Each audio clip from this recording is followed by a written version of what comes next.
Metro ಹಳದಿ ಮಾರ್ಗವನ್ನ ಲೋಕಾರ್ಪಣೆ ಮಾಡಿದ್ದಾರೆ ಪ್ರಧಾನಿ ನರೇಂದ್ರ ಮೋದಿ. ಮೆಟ್ರೋ ಹಳದಿ ಮಾರ್ಗವನ್ನ ಉದ್ಘಾಟಿಸಿದ್ದಾರೆ. ಬಹು ವರ್ಷಗಳ ಕನಸು ಈಗ ನನಸಾಗಿದೆ. ಬೆಂಗಳೂರಿಗರು ಕಾಯ್ತಾ ಇದ್ರು. ಯಾಕಂತ ಹೇಳಿದ್ರೆ ಬಹಳಷ್ಟು ನಿರೀಕ್ಷೆ ಇತ್ತು. ಪ್ರಧಾನಿ ನರೇಂದ್ರ ಮೋದಿ, ಸಿದ್ದರಾಮಯ್ಯನವರು, ಡಿ ಕೆ ಶಿವಕುಮಾರ್ ಏನು ಎಲೆಕ್ಟ್ರಾನಿಕ್ ಸಿಟಿವರೆಗೂ ಕೂಡ ಮೆಟ್ರೋದಲ್ಲಿ ಪ್ರಯಾಣವನ್ನು ಮಾಡಿದ್ದಾರೆ. ಇನ್ನೊಂದು ಕೆಲವೇ ಕ್ಷಣಗಳಲ್ಲಿ IIIT ಆಡಿಟೋರಿಯಂನಲ್ಲಿ ವೇದಿಕೆ ಕಾರ್ಯಕ್ರಮ ಕೂಡ ಶುರುವಾಗುತ್ತೆ. ಸುಮಾರು 8 ವರ್ಷಗಳ ಕಾಯುವಿಕೆ ಇದು. ಬಹಳ ಕೌತುಕದಿಂದ ಜನ ಕೂಡ ಕಾಯ್ತಾ ಇದ್ದರು. ಪ್ರಧಾನಿ ನರೇಂದ್ರ ಮೋದಿ ಅವ್ರನ್ನ ನೋಡಬೇಕು ಅಂತ ಹೇಳಿ ಸಾಕಷ್ಟು ಸಂಖ್ಯೆಯಲ್ಲಿ ಜನ ಕೂಡ ಅಲ್ಲಿ ಸೇರಿದ್ರು. ಈಗಾಗಲೇ ನಾವು ನೋಡ್ತಾ ಇದ್ವಿ, ಈ ಮೆಟ್ರೋ ಏನಿದೆ, ಎಲ್ಲೋ ಲೈನ್ ಏನಿದೆ, ಇದು ಸಾಕಷ್ಟು ಅನುಕೂಲವಾಗುವಂಥ ಒಂದು ಯೋಜನೆಯಾಗಿದೆ. ಯಾಕೆಂದರೆ ಸಿಲ್ಕ್ ಬೋರ್ಡ್ನಿಂದ ಎಲೆಕ್ಟ್ರಾನಿಕ್ ಸಿಟಿ ಹೋಗುವಂಥವ್ರಿಗೆ ಬಹಳ ಅನುಕೂಲ ಆಗುತ್ತೆ. ಸುಮಾರು 2.5-3 ಗಂಟೆಗಳ ಕಾಲನೂ ಕೂಡ ಹೋದಂಥ ಉದಾಹರಣೆಗಳಿದ್ದಾವೆ. ಅಂದರೆ ಬೈ ರೋಡ್ ಹೋಗೋದಾದರೆ ವಾಹನಗಳಲ್ಲಿ. ಬಟ್ ಈಗ ಸುಮಾರು 20-25 ನಿಮಿಷದಲ್ಲಿ ಎಲೆಕ್ಟ್ರಾನಿಕ್ ಸಿಟಿಯನ್ನು ತಲುಪಬಹುದು. IT ಹಬ್ ಅಂತ ನಾವು ಹೇಳ್ತೀವಿ ಎಲೆಕ್ಟ್ರಾನಿಕ್ ಸಿಟಿಯನ್ನು. ಬಸ್ ಈಗ ಎಲ್ರಿಗೂ ಅನುಕೂಲ ಆಗುತ್ತೆ. ಸುಮಾರು 3 ಲಕ್ಷ ಸಂಖ್ಯೆಯ ಜನ ಪರ್ ಡೇ ಅಲ್ಲಿ ಪ್ರಯಾಣ ಮಾಡುವಂಥ ಸಾಧ್ಯತೆಗಳಿದ್ದಾವೆ. ಮುಂದೆ ಅದು 8 ಲಕ್ಷ ರೀಚ್ ಆಗುತ್ತೆ. ಸದ್ಯಕ್ಕೆ ಇನ್ನೂ ಟ್ರೈನ್ಗಳನ್ನು ತರಿಸಿಕೊಳ್ಬೇಕು. ಹಾಗಾಗಿನೇ ಸದ್ಯಕ್ಕೆ ಒಂದು 20-25 ನಿಮಿಷಕ್ಕೆ ಒಂದು ಟ್ರೈನ್ ಬರುತ್ತೆ. ಅದಾದಮೇಲೆ 10 ನಿಮಿಷಕ್ಕೆ ಒಂದು ಟ್ರೈನು ಓಡಾಡುವಂಥ ಎಲ್ಲ ಪ್ಲ್ಯಾನನ್ನು ಮಾಡಿಕೊಳ್ಳಲಾಗಿದೆ. ಯಾಕಂದರೆ ಪ್ರಧಾನಿ ನರೇಂದ್ರ ಮೋದಿಯವರು, ಸಿದ್ದರಾಮಯ್ಯನವರು ಅಂದರೆ ಕೇಂದ್ರ ಸರ್ಕಾರ ಮತ್ತು ರಾಜ್ಯ ಸರ್ಕಾರ ಜಂಟಿಯಾಗಿ ಕೈಗೊಂಡಿರುವಂಥ ಬಹು ನಿರೀಕ್ಷಿತವಾದಂಥ ಯೋಜನೆ ಇದು. ಯಾಕಂತ ಹೇಳಿದ್ರೆ ಈಗಾಗಲೇ ನಾವು ನೋಡಿದ್ದೇವೆ, 3ನೇ ಹಂತದವರೆಗೂ ಕೂಡ ನಮ್ಮ ಮೆಟ್ರೋ ಕಾಮಗಾರಿ ಬಂದು ನಿಂತಿದೆ. ಇವತ್ತು 3ನೇ ಹಂತಕ್ಕೆ ಪ್ರಧಾನಿ ನರೇಂದ್ರ ಮೋದಿಯವರು ಕೆಲವೇ ಕ್ಷಣಗಳಲ್ಲಿ ಚಾಲನೆಯನ್ನು ಕೊಡ್ತಾರೆ. ಈಗ ರಾಗೇಗುಡ್ಡದ್ದು ಗ್ರೀನ್ ಸಿಗ್ನಲ್ ಕೊಟ್ಟಿದ್ದಾಯಿತು. ಇನ್ನು 3ನೇ ಹಂತದಿದೆ ಅಲ್ವಾ, ಅದು ಜಯನಗರದ ವೆಗಾ ಸಿಟಿ ಮಾಲ್ನಿಂದ ಕಡಬಗೆರೆ ಕ್ರಾಸ್ ಇದೆಯಲ್ಲ, ಅಲ್ಲಿವರೆಗೂ ಕೂಡ ಹೋಗುವಂತಹ ಒಂದು ಮೆಟ್ರೋ ಕಾಮಗಾರಿ, ಮೆಟ್ರೋ ಒಂದು ಲೈನ್ ಆಗಿದೆ. ಅದಕ್ಕೂ ಕೂಡ ನರೇಂದ್ರ ಮೋದಿಯವರು ಕೆಲವೇ ಕ್ಷಣಗಳಲ್ಲಿ ಚಾಲನೆಯನ್ನು ಕೊಡ್ತಾರೆ. ಮೋದಿ ಜೊತೆಗೆ ರಾಜ್ಯದ ಸಚಿವರು, ಕೇಂದ್ರ ಸಚಿವರು ಕೂಡ ಅದೇ ಮೆಟ್ರೋದಲ್ಲಿ ಪ್ರಯಾಣವನ್ನು ಬೆಳೆಸಿದ್ದಾರೆ. ಬೆಂಗಳೂರಿಗರು ಬಹಳ ವರ್ಷಗಳಿಂದ ಕಾಯ್ತಾ ಇದ್ದಂತಹ ಈ RV ರೋಡ್ ಬೊಮ್ಮಸಂದ್ರ ನಡುವಿನ ಮೆಟ್ರೋ ಹಳದಿ ಮಾರ್ಗ ಅಂತೂ ಇಂತೂ ಈಗ ಆರಂಭ ಆಗಿದೆ.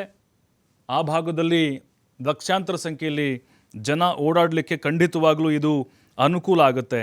ನಾವು ನೋಡ್ತಾ ಇದ್ವಿ ಅಲ್ಲಿ ಎಷ್ಟರ ಮಟ್ಟಿಗೆ ಟ್ರಾಫಿಕ್ ಆಗ್ತಿತ್ತು ಅಂಥೇಳಿ. ಈಗ ಅದೆಲ್ಲವೂ ಕೂಡ ನಿವಾರಣೆ ಆಗುತ್ತೆ. ನೋಡಿ, ಇದು ಬೆಂಗಳೂರಲ್ಲಿ ಮೊದಲ ಬಾರಿಗೆ ಚಾಲಕರಹಿತ ಮೆಟ್ರೋ. ಇದು ಡ್ರೈವರೇ ಇರೋದಿಲ್ಲ, ಇದಕ್ಕೆ ತನ್ನಿಂದ ತಾನೇ ಓಡುತ್ತದೋ.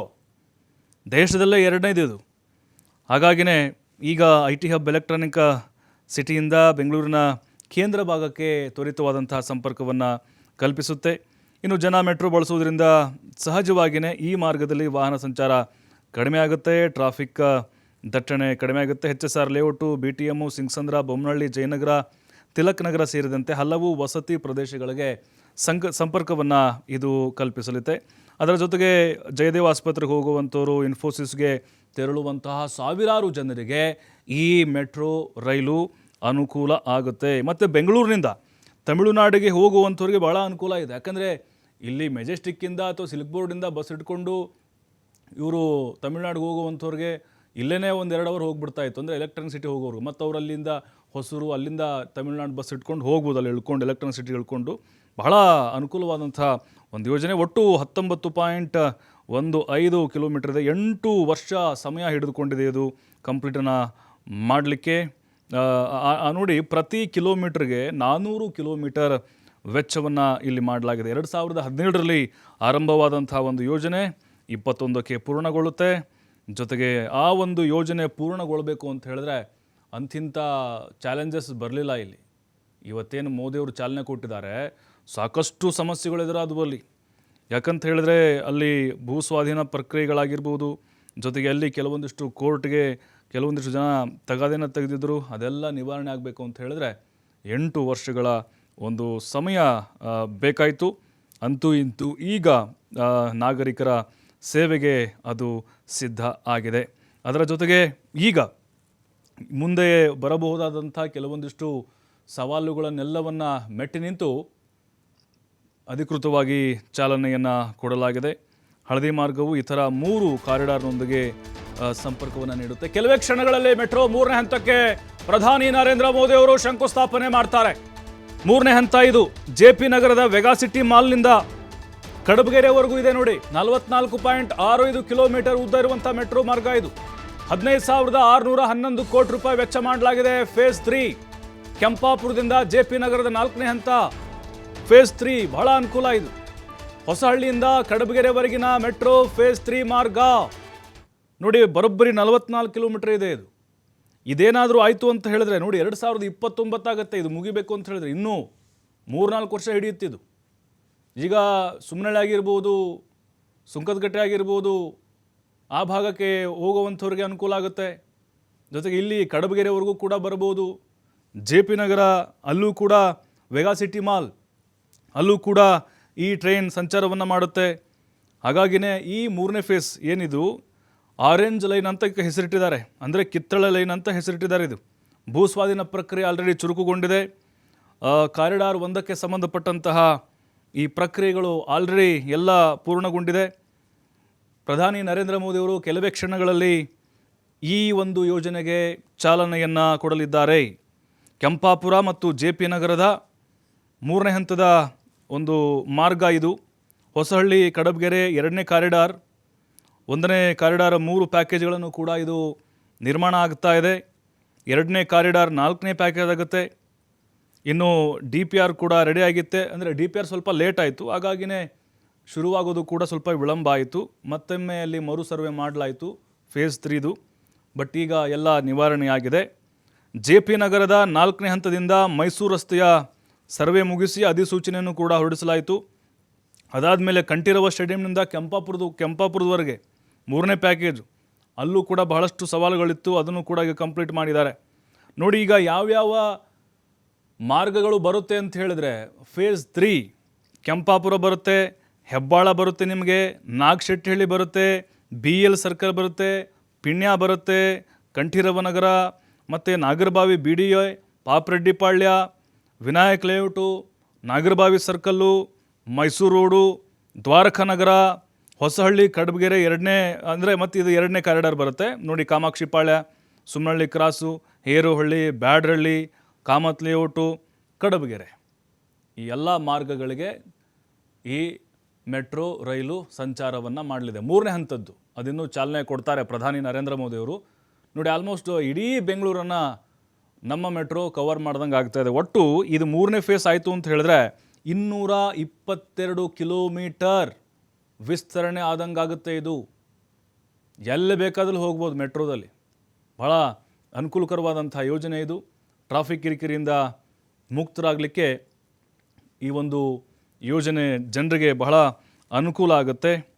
ಈಗಾಗಲೇ ಈ 3ನೇ ಹಂತದ ಎಲ್ಲ ಪ್ರಕ್ರಿಯೆಗಳು ಕಂಪ್ಲೀಟ್ ಆಗಿದೆ. 44.65 ಕಿಲೋಮೀಟರ್ ಉದ್ದ ಇರುವಂಥ ಫೇಸ್ 3 ಯೋಜನೆ ಇದು. ಕೆಂಪಾಪುರ ಟು JP ನಗರ. ಪ್ರಧಾನಿ ನರೇಂದ್ರ ಮೋದಿಯವರು ಕೆಲವೇ ಕ್ಷಣಗಳಲ್ಲಿ ಅದಕ್ಕೆ ಚಾಲನೆ ಕೊಡ್ತಾರೆ. IIIT ಆಡಿಟೋರಿಯಂನಲ್ಲಿ ವೇದಿಕೆ ಕಾರ್ಯಕ್ರಮ ಶುರುವಾಗಲಿದೆ. ಬಹುದಿನಗಳ ನಿರೀಕ್ಷೆ ಇದು. ಬಹಳ ವರ್ಷಗಳಿಂದ ಜನರು ಕಾಯ್ತಾ ಇದ್ದರು, ನಮ್ಮ ಏರಿಯಾಗೆ ಯಾಕೆ ಮೆಟ್ರೋ ಬರ್ತಾ ಇಲ್ಲ, ನಮ್ಮ ಕಡೆ ಆಗ್ಬೋದಾ ಇಲ್ವಾ ಅಂಥೇಳಿ. 2029ಕ್ಕೆ ಆಲ್ಮೋಸ್ಟ್ ಬೆಂಗಳೂರಿನ ಪ್ರತಿಯೊಂದು ಏರಿಯಾಗಳಿಗೂ, ಅಂದರೆ ಈಗ ನಾವೇನು ಮೆಟ್ರೋಗಳನ್ನು ನೋಡ್ತಾ ಇದ್ದೀವಿ ಅದೇ ರೀತಿ ಎಲ್ಲ ಏರಿಯಾಗಳನ್ನು ಒಳಗೊಂಡಂತೆ ಮೆಟ್ರೋ ನಿಲ್ದಾಣಗಳು ತಲೆ ಎತ್ತುತ್ತೆ. ಅಂದರೆ ನಮಗೆ ಹತ್ತಿರವಾಗುವಂತೆ ಎಲ್ಲ ಕಡೆಗಳಲ್ಲೂ ಕೂಡ ಮೆಟ್ರೋ ಸಂಚಾರ ಲಭ್ಯ ಆಗುತ್ತೆ ಅನ್ನುವಂಥ ಒಂದು ಭರವಸೆ ಇದೆ. ಬಟ್ ಈ ಎಲೆಕ್ಟ್ರಾನಿಕ್ ಸಿಟಿ ಮಾರ್ಗದ ಜನರಂತೂ ಸಿಕ್ಕಾಪಟ್ಟೆ ಆಸೆ ಇಟ್ಕೊಂಡು ಕನಸಿಟ್ಕೊಂಡು ಕಾಯ್ತಾ ಇದ್ದರು. ಯಾಕೆಂದರೆ ಅಲ್ಲಿ ಕಾಮಗಾರಿಗಳು ನಡೀತಾ ಇತ್ತು, ಕೆಲವು ಸಂದರ್ಭದಲ್ಲಿ ವಿಳಂಬ ಆಗುತ್ತಾ ಇಲ್ವಾ ಅಂಥೇಳಿ ಡೌಟ್ ಇತ್ತು. ಭೂ ಸ್ವಾಧೀನ ಪ್ರಕ್ರಿಯೆ ಮಾಡೋದು ಕೂಡ ಮತ್ತು ಕೆಲವೊಂದಿಷ್ಟು ಆಸ್ತಿಗಳನ್ನು ಅಲ್ಲಿ ಅವ್ರಿಗೆ ಮನವೊಲಿಸುವಂಥದ್ದು ಕೂಡ ಬಹಳ ಸವಾಲಾಗಿತ್ತು. ಬಟ್ ರಾಜ್ಯ ಸರ್ಕಾರ, ಕೇಂದ್ರ ಸರ್ಕಾರ ಜಂಟಿಯಾಗಿ ಈ ಯೋಜನೆಗಳನ್ನು ಈಗ ಸಾಕಾರಗೊಳಿಸಿದೆ. ಇದು ದೇಶದಲ್ಲಿ 2ನೇ ಚಾಲಕರಹಿತ ಮೆಟ್ರೋ ಸೇವೆಯಾಗಿದೆ. ಈಗೇನು ಪ್ರಧಾನಿ ಮೋದಿಯವರು ರಾಗಿಗುಡ್ಡದ್ದು ಚಾಲನೆ ಕೊಟ್ಟರಲ್ವಾ, ಅದ್ರ ಬಗ್ಗೆ ನಾವು ಹೇಳ್ತಾ ಇರೋದು. ಅದು ಕೂಡ ಅಷ್ಟೇ, ಎಲೆಕ್ಟ್ರಾನಿಕ್ ಸಿಟಿ ಕಡೆಗೆ ಹೋಗುವಂಥವ್ರು ಏನಿದೆ ಮತ್ತು ಅಲ್ಲಿ ಜನಸಂದಣಿ ಈಗ ಅಲ್ಲಿ ಉಂಟಾಗ್ತಾ ಇತ್ತು. ಇಲ್ಲಿ ಸಿಲ್ಕ್ ಬೋರ್ಡ್ನಲ್ಲಿ ಸಿಕ್ಕಾಪಟ್ಟೆ ಟ್ರಾಫಿಕ್ ಆಗ್ತಾ ಇತ್ತಲ್ವ, ಅದಕ್ಕೂ ಕೂಡ ಇಲ್ಲಿ ತೆರೆ ಬೀಳುತ್ತೆ. 25 ನಿಮಿಷಕ್ಕೊಮ್ಮೆ ರೈಲುಗಳು ಇಲ್ಲಿ ಸಂಚಾರ ಆಗುತ್ತೆ. ಅಂದರೆ ಮೊದಲ ಒಂದು ಹಂತದಲ್ಲಿ, ಅದಾದಮೇಲೆ 10 ನಿಮಿಷಕ್ಕೊಂದು ಟ್ರೈನನ್ನು ಬಿಡಬೇಕು ಅಂಥೇಳಿ ಪ್ಲ್ಯಾನನ್ನು ಮಾಡ್ಕೊಂಡಿದ್ದಾರೆ. HSR ಲೇಔಟು, BTM, ಸಿಂಗ್ಸಂದ್ರ ಈ ಭಾಗದಿಂದಲೂ ಕೂಡ ನೀವು ಓಡಾಡುವಂಥ ಒಂದು ವ್ಯವಸ್ಥೆ ಕೂಡ ಇದೆ. ಅದರ ಜೊತೆಗೆ ಈಗ ಈ ಒಂದು ಮೆಟ್ರೋ ಎಲ್ಲೋ ಮಾರ್ಗ ಜನರ ಅನುಕೂಲಕ್ಕೆ ರೆಡಿ ಆಗಿರುವುದರಿಂದಾಗಿ ಮುಂದಿನ ದಿನಗಳಲ್ಲಿ ಮತ್ತಷ್ಟು ವಿಸ್ತರಣೆಯನ್ನು ಮಾಡಬೇಕು ಅನ್ನುವಂಥದ್ದು ಸರ್ಕಾರಗಳ ಪ್ಲ್ಯಾನ್ ಆಗಿದೆ.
ನೋಡಿ, ಬೆಂಗಳೂರಿನ ಜನರಿಗೆ ಕಳೆದ 10 ವರ್ಷಗಳ ಹಿಂದೆ ನಾವು ನೋಡಿದ್ರೆ BMTC ಬಸ್ಗಳೇ ಒಂದು ರೀತಿ ಜೀವನ ಸ್ತಂಭ ಆಗಿತ್ತು. ಅಂದರೆ ಓಡಾಡಲಿಕ್ಕೆ BMTC ಬಸ್ಸನ್ನೇ ಬೆಂಗಳೂರಿನ ಜನ ಅವಲಂಬನೆ ಮಾಡ್ಕೊಂಡು